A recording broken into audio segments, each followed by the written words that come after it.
और साथ में ट्राइबल बीजेपी के साथ जुड़े हुए नहीं, लेकिन आज तो ट्राइबल सीटें भारी तादाद में बीजेपी के। सर, सुखद संदेश है, ट्राइबल सीटों पर बीजेपी जीत रही है, झारखंड में भी असर होगा क्या? अब मैं तो कह रहा हूँ बार बार कि 2024 तो आने दीजिए, और 2024 का जब चुनाव होगा तो झारखंड में भी भारतीय जनता पार्टी की भारी बहुमत से सरकार बनेगी। चुनाव में 5-0 से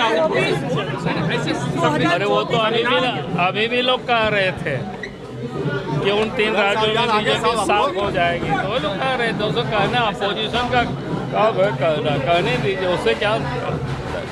जिन लोगों ने आज तक अपने लिए, परिवार के लिए, पैसे के लिए राजनीति किया, अब जनता उन लोगों को पहचान चुकी है। अब उन लोगों को जनता ने अब पूरी तरह से नकार रही है। ये बिल्कुल स्पष्ट है चुनाव में जीता। महिलाओं की भी बड़ी भूमिका रही है छत्तीसगढ़ आप लोगों को ताकत देने में।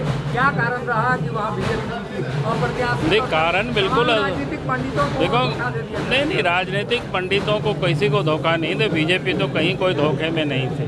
बीजेपी शुरू से कर रहे थे। आपने HM का बार बार बात सुना है कि छत्तीसगढ़ में आश्चर्यजनक रिजल्ट होगा, और हम तो लोगों को बताएं कि हमारे साथ जब चुनाव प्रचार समाप्त होने के बाद हम हवाई जहाज़ से वापस लौट रहे थे, उस जहाज़ में कांग्रेस के भी नेता लोग लौट रहे थे, जो कि प्रचार समाप्त हो गया।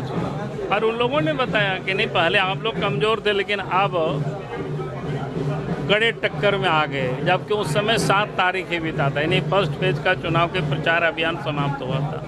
उसके बाद फिर सेकेंड अभियान फेज तो काफ़ी सीटें बची हुई थी। सर, लोकसभा चुनाव में कितना इम्पैक्ट पड़ेगा? योजना क्या काम की वहाँ पर बीजेपी? देखिए, सब योजना, सब एक तो हमने कहा कि देश के प्रधानमंत्री नरेंद्र मोदी जी की जो गारंटी है, जनता को उनके ऊपर पूरा भरोसा है और लोगों ने भरोसा जताया। और चुनाव घोषणा पत्र में चाहे वो माँ बहनों के लिए योजना हो, किसानों के लिए योजना हो,